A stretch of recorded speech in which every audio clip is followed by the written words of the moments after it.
Pumasok na tayo sa ika-12 araw ng pag-aaklas.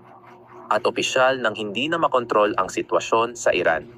Hindi na lang sigaw sa kalsada ang nakikita natin, kundi pati mga himpilan ng pulisya inaatake, komandante binabaril sa araw, at bandila sinusunog sa plaza. Habang naghahanda ang Ayatollah na patayin ang internet, nagpadala na ng malinaw na mensahe ang United States. Itigil ang pagpatay, kundi kami ang kikilos. Ito ang pinakabagong balita mula mismo sa lugar. Parami ng parami ang mga lungsod na sumasali sa revolusyon. Sa nakalipas na 24 na oras, kapansin-pansin ang pagdami ng mga protesta sa buong bansa, pati na rin ang laki ng mga ito. Isang viral video sa Iranian social media ang nagpapakita ng babaeng nagpoprotesta, duguan ang muka at sumisigaw na hindi na siya natatakot. Panoorin ito. Ang mga ganitong video ay mas nagdadala ng tao sa kalsada at napagtatanto nilang panahon na para sa pagbabago. At may kakaiba rin sa mga protestang ito kumpara sa mga naunang naganap sa bansa. Makikita mo na mas desentralisado at mas kalat ito sa iba't ibang lugar. Dumarami ang maliliit na bayan at lungsod na kumikilos. Kaya mas mahirap para sa rehimen na kontrolin sila. Habang dumarami araw-araw ang nagpoprotesta, lalong nagiging delikado ito para sa diktadura. Ayon sa ilang ulat ng agham pampulitika, ang antas ng partisipasyon sa mga protestang ito ay umaabot na sa kritikal na 4 na threshold.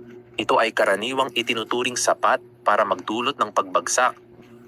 Maaaring mukhang maliit ang bilang na 4, pero tandaan, ang Iran ay isang bansa na may 70 milyong tao. Ibig sabihin, 4% ng populasyon ay 36 na milyong nagpoprotesta. Nakakatakot na tanawin yan para sa kahit anong gobyerno, lalo na sa isang diktadura. Ngayon, syempre, may mahalagang paalala tungkol dito. Hindi mapapatunayan ang bilang ng nagpoprotesta sa bansa kung hindi ito magiging bukas o transparent. Pero nakakakita tayo ng ilang ulat. At may mga video rin tayo ng mga puwersa ng seguridad sa maraming lungsod na talagang nalulula na. Sa karamihan ng video, makikita ang mga nagpoprotesta na lumalaban sa puwersa ng seguridad gamit ang bato. Makikita ninyo sa video na madalas, ang mga bato ang nananalo sa labanan at ang mga puwersa ng seguridad ay tumatakas sa lugar, minsan pa nga ay umaalis ng syudad. Dahil dito, nakakakita tayo ng mga ulat na maraming malalaking syudad ang tunay na napapalaya. Narito ang isang ulat na nagsasabing, ang pangalawang pinakamalaking lungsod ng Iran, ang Mossad, na may populasyon na 4 na milyon ay malapit ng mapalaya habang umuusad ang mga nagpoprotesta. Isa sa mga pinakasimbolikong video ng pag-aaklas ay nagmula talaga sa lungsod na ito kagabi lang. Sa video na ito, makikita natin ang mga nagpoprotesta na ibinababa ang watawat ng Islamikong rehimen at pinupunit ito sa gitna ng lungsod. Tingnan ninyo ito, kinuha namin ang watawat ni Bashar al-Assad. İftide imam, Cavit Shah.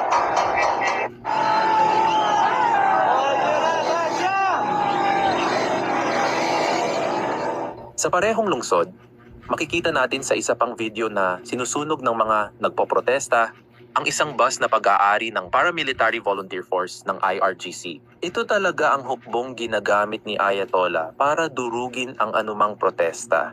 Sa parehong lungsod, may lumabas na video ng mga nagpoprotesta na umatake at nagsunog ng isang paaralang panrelihiyon. Maraming Iranians ang nakikita ang mga paaralang ito bilang pinagmumulan ng problema. Dahil, gaya ng alam na ng marami sa inyo, ang Iran ay isang teokrasya. Marami sa mga paaralang panrelihiyon ay naging parang sangay ng gobyerno na ang layunin ay hugasan ang utak ng susunod na henerasyon. Ngayon, dito nagiging interesante ang mga bagay dahil nakikita rin natin ang ilang mga leader ng relihiyon, ilang mga kleriko na sumusuporta sa mga nagprotesta at nananawagan ng pagpapatalsik kay Ayatollah Khamenei. Pakinggan ninyo ito. Tutol ako sa mapanupil at kriminal na gobyernong ito. Sumpainawa ng Diyos si Khomeini na nagdala ng paghihirap sa sambayan ng Iran, bansa ng Iran at mismong relihiyon. Responsibilidad ng lahat na labanan at gibain ang mapanirang, mamamatay taong gobyerno. Sumpain nawa ng Diyos si Khomeini at si Khamenei. Sumpain nawa ng Diyos si Khomeini at si Khamenei. Si Khomeini at ang kanyang pamilya. Salamat, Hajaga. Kamatayan kay Khomeini. Kamatayan kay Khomeini. Oh. Dinudumihan ko ang libingan ni Khomeini. Magaling. Kahapon, nakita rin natin ang isang video ng mga nagpoprotesta na ibinababa ang rebulto ng kumander, Qasem Soleimani. Ito ang kumander na pinaslang ni Pangulong Trump sa pamamagitan ng drone strike noong 2022.